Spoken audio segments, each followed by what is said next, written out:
नमस्कार दोस्तों, कैसे हैं आप सब लोग। उम्मीद करता हूँ अच्छे होंगे, अपनी स्टडी अच्छे से कर रहे होंगे। दोस्तों, आज दिनांक 25 अगस्त 2026 को प्राइम एजुकेशन हब के इस यूट्यूब चैनल पे आप सबका स्वागत करता हूँ। चलिए दोस्तों, बिना देरी किए आज की इम्पोर्टेंट न्यूज को अपन डिस्कस कर लेते हैं। सबसे पहले क्या है, सबसे पहले AK-203 जो है एक राइफल के बारे में बात हो रही है। किसके बारे में? AK-203। ठीक है, देखिए ये बेसिकली एक राइफल है जिसको भारतीय जो सेनाएं हैं, जब भी मैं भारतीय सेना की बात करता हूं तो आपको तुरंत समझ जाना है क्या? इंडियन आर्मी, इंडियन एयरफोर्स और इंडियन नेवी, यानी कि तीनों सेनाओं के यूज के लिए एक राइफल बेसिकली जो है विकसित की जा रही है, जिसका नाम क्या है? AK-203। मोस्ट इंपोर्टेंट, आपको ये नाम याद रखना है।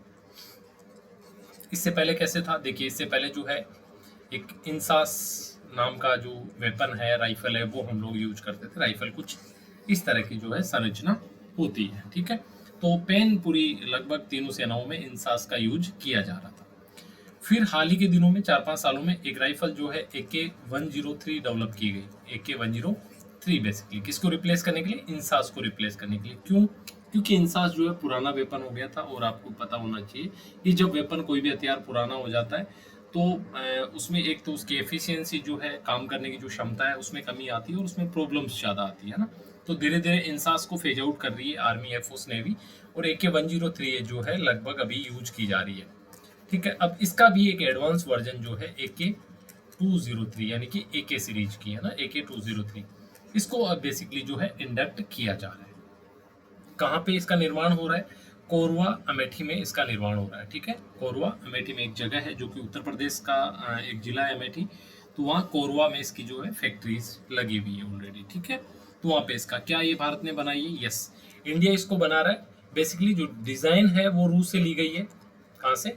रूस से। उसके बाद जो पूरा कंपोनेंट है, 100% जो इसमें इक्विपमेंट यूज हुए हैं वो इंडियन यूज हुए हैं। ठीक है, तो ये चीज आपको ध्यान में रखनी है। ठीक है, 2030-32 तक जो है लक्ष्य पूरा करने का जो टारगेट्स में रखा गया। कितनी राइफल्स? 6 लाख राइफल्स का जो है निर्माण किया जाएगा। और बेसिकली ये एक आत्मनिर्भर भारत का भी उदाहरण है, क्योंकि आपको पता है हमें खुद सक्षम होना है, खुद अपने जो जरूरत की चीजें उनका निर्माण करना है। तो और हमारा रक्षा है, जिसके बारे में हमने लगातार बात करी है कि रक्षा में हमें आत्मनिर्भरता चाहिए बेसिकली। क्यों? क्योंकि अभी जो दुनिया का सिनेरियो चल रहा है, एक दूसरे देश जिस तरह से प्रॉब्लम्स क्रिएट कर रहे हैं, सप्लाईज में प्रॉब्लम आ रही है, तो हमारे लिए जरूरी चीज है। उसी कड़ी में जो है AK-203 एक वेपन है। ठीक है, पूर्ण रूप से स्वदेशी है, सिर्फ डिजाइन रूस से ली गई है, बाकी कंप्लीटली इंडिया का ही मैन्युफैक्चरिंग हो रहा है। इंडिया से ही जो इक्विपमेंट है वो इसमें यूज हो रहे हैं। तो ये न्यूज जो है, उम्मीद करता हूँ आपको समझ आ गई होगी। अब एक न्यूज क्रिकेट से जुड़ी हुई है। देखिए, सारांश जैन नाम के जो प्लेयर है, इनका 33 साल की एज में डेब्यू हुआ है। डेब्यू का क्या मतलब होता है? यानी कि पहला टेस्ट जो है इन्होंने खेला है। किसके लिए? इंडिया टीम के लिए। ठीक है, कितनी एज में? 33 साल की एज में। तो क्या ये पहली बार है? जी, 2000 के बाद में, यानी कि 21वीं सदी में ये पहली बार है कि इतनी एज के बाद जो है किसी प्लेयर ने जगह बनाई हो। ठीक है, टेस्ट टीम में। तो ये जो खिताब है ये इनके नाम हो गया, सारांश जैन के नाम। श्रीलंका के खिलाफ कोलंबो में जो दूसरा टेस्ट था, वहां पे इनको खिलाया गया है। ठीक है, रविंद्र जडेजा ने केप प्रदान करी, ये इंपॉर्टेंट न्यूज नहीं है। ठीक है, उससे पहले इंडिया के सबसे लेट जो है टेस्ट क्रिकेट खेलने वाले, लेट यानी कि उम्र में। देखिए बेसिकली क्या होता है, ये स्पोर्ट्स इस तरह का है, जो भी प्लेयर आता है 20-21 साल की, 22 साल की एज में जो है इंडिया के लिए खेलने लग जाता है। और आप सोच के देखिए, वैभव सूर्यवंशी ने तो लगभग 13 साल और कुछ महीने के साथ ही जो है इंडिया टीम में अपनी जगह बना ली थी। टेस्ट में नहीं, बेसिकली वनडे और T20 में। तो 33 साल का जो समय है वो बहुत देरी का समय है। इसके पीछे बहुत सारे फैक्टर्स हो सकते हैं। हो सकता है किसी प्लेयर ने खेलना ही लेट शुरू किया हो, या हो सकता है पर्टिकुलर प्लेयर की जो क्षमता है, चाहे वो स्पिन बॉलर हो, फास्ट बॉलर हो, ऑलरेडी इंडिया टीम में ऑप्शन ही ना हो, है ना। पर्टिकुलर दूसरे लोग अगर अच्छा परफॉर्म कर रहे हैं तो फिर कैसे जगह बनेगी, राइट। तो इस तरह की भी चीजें हो सकती है। इससे पहले रुस्तम जी जमशेद जी, इनका 40 साल की एज में इन्होंने इंडिया के लिए खेले थे, लेकिन कब? 2000 से पहले। ठीक है, तो अगर बात की जाती है 2000 के बाद की, तो आपको नाम याद रखना है, सारांश जैन। और अगर बात की जाती है कि आज तक इंडिया टीम में सबसे लेट जो डेब्यू है किसने किया है, तो रुस्तम जी जमशेद जी का नाम आपको याद रखना है। ठीक है, ये सारी इंपॉर्टेंट बातें नहीं, कुलदीप यादव को जो फीवर था उसकी वजह से खिलाया। ठीक है, और 21वीं सदी में यानी कि 2000 के बाद जो डेब्यू करने वाले सबसे उम्र दराज क्रिकेटर जो है बन गए हैं सारांश जैन, है ना। तो ये चीज अपने को ध्यान में रखनी है। अब थोड़ी सी एक हिस्ट्री से जुड़ी हुई जो न्यूज़पेपर में थी, जिसको अपन ने कवर किया। देखिए हमारे यहाँ क्या था, आपको थोड़ा सा मैं एंशिएंट हिस्ट्री से हल्का सा, ज्यादा आपको स्ट्रेस नहीं लेना है। देखिए सबसे पहले हमारे यहाँ पे वैदिक काल था, ठीक है, या वैदिक काल से भी पहले अगर आप समझे तो हड़प्पा सभ्यता थी, ठीक है। हड़प्पा का काल लगभग माना जाता है 2600 से 1500 के आसपास, ठीक है। 2600 1500 ये क्या है, ईस्वी पूर्व है, यानी कि अभी जो 1 से लेके 2026 चल रहा है, इससे पहले, है ना, इससे पहले माइनस में जैसे, ठीक है, इस तरह से, यानी कि ये 2026 साल तो थे ही, इससे पहले के जो 2600 साल थे उस समय हड़प्पा सभ्यता हुई थी भारत में, ठीक है। उसके बाद लगभग 1500 से लेके और 600 के आसपास ये दूसरा वैदिक काल था। फिर आता है लगभग बौद्ध और जैन का समय, ठीक है, बौद्ध जैन आता है, मौर्य साम्राज्य इस समय आ जाता है, ठीक है। तो ये लगभग आप 1 शताब्दी तक इस समय को मान लीजिए, ठीक है। फिर 01 से शुरू हो जाता है ईस्वी सन आपका, जो 2026 अभी चल रहा है, ठीक है। इस बात को बहुत स्ट्रेस नहीं लेना है। फिर इंडिया में मान लीजिए कि और जो कुषाण और अन्य साउथ की जो डायनेस्टी आई थी, ठीक है, वो सारी चीजें। उसके बाद तीसरी चौथी शताब्दी में जो है आपके गुप्त का शासन रहा, ठीक है। 7वीं शताब्दी में हमारे यहाँ इस्लामी आक्रमणकारी होने लग गए, फिर कुछ हिंदू राज्य हुए, ठीक है। उसके बाद जो है आपका सल्तनत काल रहा, ठीक है, लगभग 11वीं 12वीं शताब्दी से शुरू हो गया था, ठीक है। सल्तनत काल के बाद में आपके यहाँ मुगल काल रहा, लगभग 17वीं शताब्दी यानी कि 18वीं शताब्दी के लगभग एंड तक ये स्थिति थी। इन सारी घटनाओं के बीच में एक मुख्य घटना हुई कि हम बेसिकली अगर आज भी गुलामी की बात करते हैं तो अंग्रेजों की गुलामी की बात की जाती है, ठीक है। मुगल भी हमारे यहाँ रहे, लेकिन उस तरह से नहीं थे, क्योंकि वो हमारे में घुले मिले हुए थे, कहीं बाहर यहाँ की संपदा को लेके नहीं जा रहे थे। बाकी सारी प्रॉब्लम्स अपनी जगह थी, लेकिन ऐसा नहीं था कि इंडिया से जो है पैसा लेके कहीं बाहर जा रहे थे। नो, इंडिया का पैसा इंडिया में ही था बेसिकली, ठीक है। लेकिन अंग्रेज जब आए, जिसने पूरे के पूरे हमारे महाद्वीप की स्थिति को बदल दिया। और एक छोटा सा एग्जांपल मैं आपको फिर देता हूं, आप सोच के देखिए, 17वीं शताब्दी में पूरे विश्व की जो जीडीपी थी, विश्व की जीडीपी का 1/4 यानी कि 25% जो हिस्सा है वो केवल भारत से आता था।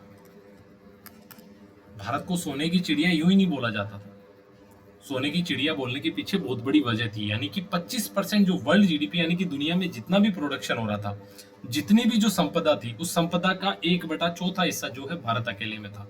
यानी कि अब तक जो भी लोग थे, उन्होंने जो किया, उन्होंने बर्बरता करी, ठीक है, और तमाम चीजें करी, लेकिन पैसा जो था, संपदा जो थी भारत की, वो भारत के अंदर थी।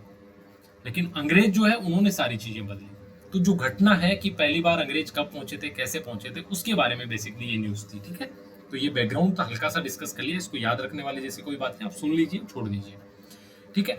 24 अगस्त 2008 को ये घटना बहुत इंपॉर्टेंट है, और आप डेट याद ना रखें, कम से कम ये 2008 आपको अच्छे से 1608 जो है वो आपको अच्छे से याद रखना है। क्या हुआ था, हेक्टर नामक एक जहाज, ठीक है, इस तरह का, जिस जहाज का नाम क्या था, हेक्टर था, ये आके सूरत के तट पे रुकता है, ठीक है। सूरत का सुवाली जो तट है, यानी कि समुद्र का जो किनारा है, वहां पे आके रुकता है, और अगले 250 सालों की जो कहानी है भारत की, वो लिख देता है। समझते हैं इस बात। बेसिकली इस हेक्टर जहाज में जो है कैप्टन विलियम हॉकिंस आया था 1608 में, कहां पे, मुगल दरबार में, ठीक है, मुगल दरबार में आया था। और गुलामी की जो पहली सीढ़ी है, इसको कहा जाता है, क्योंकि वहीं से शुरुआत हो गई थी। कैसे हुई, देखिए, अंग्रेज यहाँ पे आगे, पुर्तगाली यहाँ पे पहले से थी। तो 1612 में बैटल ऑफ सवाली हुई। कब हुई, 1612 में क्या हुआ था, बैटल ऑफ सवाली, यानी कि सवाली नामक जगह पे एक लड़ाई हुई। उस लड़ाई में अंग्रेजों ने पुर्तगालियों को हराया, ठीक है। पुर्तगालियों को जब हराया तो मुगलों ने, जहांगीर उस समय थे, जहांगीर ने सोचा कि हाँ यार, काबिलियत तो है इनमें, तो उन्होंने व्यापार के जो है प्रारंभिक अधिकार अंग्रेजों को दे दिए।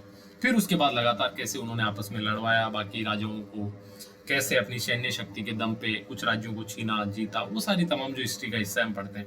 लेकिन शुरुआत जो है वो 1608 में हो गई थी, और 1612 में जब बैटल ऑफ सवाली हुई, यानी कि सवाली की जो लड़ाई हुई, वहां पे ये सिद्ध हो गया था कि जो है पुर्तगालियों से ज्यादा बेहतर जो सैन्य शक्ति है, ठीक है, जो क्षमता है, वो अंग्रेजों की है। और उसी के बेस पे जो हमारे मुगल साम्राज्य उस समय था, जहांगीर थे, उन्होंने इनको जो चीज वो पावर दे दी, है ना। तो ये हल्की सी एक एनेक्डोट है जो न्यूज़पेपर में था, आपको ध्यान में रखना है। अब कुछ स्पोर्ट्स से जुड़ी हुई खबरें हैं। देखिए जूनियर शतरंज राजस्थान का जो है टूर्नामेंट हो रहा था, यानी कि स्टेट चैंपियनशिप है। सबसे पहली चीज तो ये ध्यान रखनी है। देखिए लेवल होते हैं, सबसे पहले स्टेट टूर्नामेंट होता है, फिर नेशनल होता है, और फिर इंटरनेशनल, अलग अलग तरह के जो इवेंट होते हैं वो होते हैं। ये चीजें आपको सबको पता है, ठीक है। इसमें क्या इवेंट था, शतरंज का था, जूनियर शतरंज का था और स्टेट लेवल का था, ठीक है, अंडर 19 का। अब इसमें 25 जिलों के लगभग 217 खिलाड़ियों ने भाग लिया। कौन कौन विजेता रहे, देखो ओपन वर्ग जो था, पुरुष में अक्षत कुमार लखारा जो भीलवाड़ा के रहने वाले हैं, उन्होंने जो है गोल्ड मेडल हासिल किया। और गर्ल्स में जो है आशी उपाध्याय जो कि जयपुर की रहने वाली थी। ये दो न्यूज आपको बेसिकली याद रखनी है।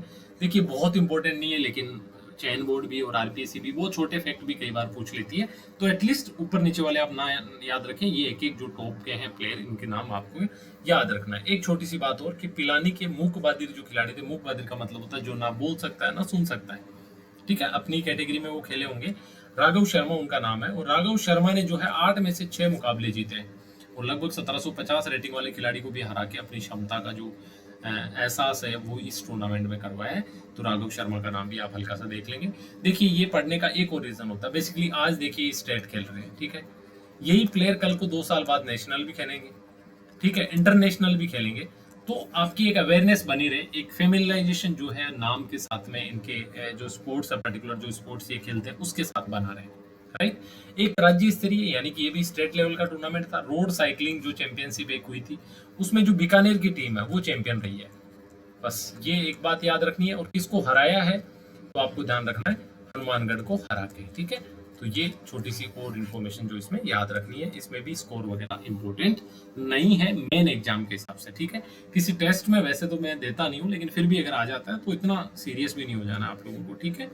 बट जस्ट आपको और जो बाकी इन्फॉर्मेशन है वो उस तरह से याद नहीं रखनी है। अब थोड़ी सी बात करते हैं अपन एनएसजी के बारे में। इसके बारे में, एनएसजी के बारे में, और मैं आपको ये भी बताऊंगा कि ये न्यूज में क्यों है। देखिए एनएसजी की जो फुल फॉर्म होती है वो तो नेशनल, इसका मतलब सिक्योरिटी गार्ड, ठीक है, जिनको बोला जाता है ब्लैक कैट कमांडो भी बोला जाता है, ब्लैक कैट कमांडो। बेसिकली किन लोगों से मिलकर बनती है, देखिए ऐसे लोगों को इसमें लिया जाता है, सीधी इसकी कोई भर्ती नहीं होती। जो लोग ऑलरेडी स्टेट की पुलिस में हो, ठीक है, सेंटर की पुलिस में हो, यानी कि जो पैरामिलिट्री होती है, सीआरपीएफ, सीआईएसएफ, इन सब में हो, ठीक है, बीएसएफ, या फिर देश की सेना में हो, यानी कि जो ऑलरेडी सर्विस में जो सैनिक है या अधिकारी है उनको ही एनएसजी के लिए ट्रेंड किया जाता है। यानी कि जो ऑलरेडी सर्विस में है, जो बेस्ट है अपने आप में, उन बेस्ट में से बेस्ट आउट ऑफ बेस्ट जो है सेलेक्ट किया जाता है। तो एक तो ये बात समझ आ गई। अब हम क्यों पढ़ रहे हैं इसके बारे में, क्या है मेन काम इसका। देखिए एनएसजी का मेन काम है एंटी टेररिस्ट ऑपरेशन कंडक्ट करना। एंटी टेररिस्ट ऑपरेशन कंडक्ट करने का मतलब है कि सोच के देखिए, आपकी सिटी है मान लीजिए जयपुर, और आपके जयपुर शहर के अंदर टेररिस्ट घुस गए हैं किसी भी पर्टिकुलर बिल्डिंग में, तो क्या आपकी स्टेट पुलिस के पास में कोई एक्सपर्टीज है उसको डील करने के लिए, राज्य की पुलिस नहीं। आप तो राज्य की पुलिस को देखते हो, ठीक है, उनकी जो ट्रेनिंग है वो लिमिटेड है, उनके पास जो रिसोर्स है वो लिमिटेड है, उनके पास जो वेपन है वो भी लिमिटेड है, यानी कि वो सीमित है, ठीक है। तो इसके लिए एक स्पेशल फोर्स बनाई गई जिसको बोला जाता है एनएसजी। और जब भी कोई आतंकवादी घटना होती है तो ये जो है रेस्पॉन्डर होते हैं, जब भी इनको बुलाया जाता है तो ये वहां पे अपनी ड्यूटी परफॉर्म करते हैं। जैसे 2008 में जब मुंबई अटैक हुआ तो पूरा का पूरा जो ऑपरेशन है एनएसजी ने लीड किया। हालांकि स्टेट की जो पुलिस है वो भी बैक एंड से इनको सपोर्ट करती है, बट जो मेन लीड रोल होता है वो एनएसजी का ही होता है। ये ध्यान रखना। पढ़ क्यों रहे, हम क्यों पढ़ रहे हैं इस न्यूज को भी। देखिए हमारे यहाँ से जो 25 पुलिस कांस्टेबल, और पुलिस कांस्टेबल भी कौन, वुमन पुलिस कांस्टेबल, वो इस कोर्स के लिए जा रही है। ये अपने आप में बहुत बड़ी बात है। देखिए बीइंग ए वुमन जो है इस कोर्स में जाना, आरएसी हमारी एमबीसी और आरएसी जो बटालियन है उन दोनों बटालियन से ये जो 25 जो महिला कांस्टेबल है, ठीक है, ये वहां पे ट्रेनिंग के लिए जा रहे हैं। अब ऐसा नहीं है 25 ऐसे ही नाम दिया और पहुंच गए, नहीं, बहुत सारे लोगों ने नाम दिया जो शानदार तरीके से सारी एक्टिविटीज करके सेलेक्ट हुए हैं। एक बेसिक सिलेक्शन यहाँ पे हो गया है, उसके बाद ये 25 लोग वहाँ पे मानेसर जो इनका ट्रेनिंग सेंटर भी है, इनके रेजिमेंट का सेंटर भी है गुड़गांव में, वहाँ पे ट्रेनिंग करने के लिए जाएंगे। तो ये चीज अपने को ध्यान रखनी है कि राजस्थान से जा रही है कितनी, 25 महिला जवान, किस बटालियन की, आरएसी और एमबीसी कैडर की। आपसे पूछ लेगा कि राजस्थान पुलिस की महिला कांस्टेबल, नो, राजस्थान पुलिस से नहीं गए, ठीक है, ये जा रहे हैं आरएसी और एमबीसी जो कि 2 बटालियन है वहां से जा रहे हैं। कहाँ जाएंगे? मानेसर हरियाणा में जो इनका एनएसजी का सेंटर है वहां पे। कितनी ट्रेनिंग होगी? 12 सप्ताह की इनकी ट्रेनिंग होगी। अभी सिलेक्शन नहीं हुआ है, ऐसा नहीं है एनएसजी में अगर नाम चला गया है वहां पे ट्रेनिंग करने चले गए हैं तो एनएसजी कमांडो बन गए, नो। जब वो 12 सप्ताह का कोर्स अच्छे से पूरा कर लेंगे तब इनका नाम जो ब्लैक बेल्ट इनको मिलेगा, ठीक है। और उस तरह फिर ये ब्लैक बेल्ट कमांडो कहलाएंगे। लेकिन ये बड़ी हिम्मत की बात है कि 25 जो गर्ल्स है वो इसके लिए जा रही है, ठीक है। क्या काम है? अर्बन काउंटर टेररिज्म, यानी कि शहरी सेक्टरों में आतंकवादी रोधी गतिविधियां कैसे चलाने हैं, बम को डिटेक्ट कैसे करना है, ठीक है, आईईडी जो ब्लास्ट होता है उसको कैसे न्यूट्रलाइज करना होता है, ठीक है, आधुनिक जो हथियार है उनका संचालन यानी कि उनका ऑपरेशन किस तरह से करना होता है, ये तमाम बातें हैं जो इस ट्रेनिंग का हिस्सा है। तो ट्रेनिंग के बाद रियल जॉब में भी ये सारे काम करने होते हैं बेसिकली, ठीक है। तो ये चीज भी अपने को ध्यान में रखनी है। आगे हम झुंझुनू के जो पंचगौरव है उनके बारे में बात करेंगे। हमारा सबसे ज्यादा एजुकेशन वाला जिला है, ठीक है, महिलाओं के सशक्तिकरण में सबसे अव्वल दर्जे वाला जिला है, ये सारी बातें आपको पता है, ठीक है। तो उपज जो है वो सरसों है। अब आप मुझे यहाँ पे थोड़ा सा रिकॉल भी कीजिए आपकी इससे पहले सरसों कौन कौन से जिले थे जिनका उत्पाद था, ठीक है। दूसरी बात, वनस्पति जो है नीम है, यहाँ भी आप याद कीजिए कि और कौन से जिले थे जिनका हमने डिस्कस किया है, ये आपको याद रखना है। बेसिकली देखिए रिवीजन ही की है। मैं आपको फिर अगेन बोल रहा हूँ, देयर इज नो शॉर्टकट यार। सक्सेस जो मिलनी है वो उसका एक ही तरीका है और वो है हार्डवर्क। और हार्डवर्क भी जो जरूरी है वो हार्डवर्क, यानी कि जैसे आपको सिलेबस याद होना चाहिए, आपको प्रीवियस ईयर्स के क्वेश्चंस आपको देखने चाहिए टाइम टू टाइम।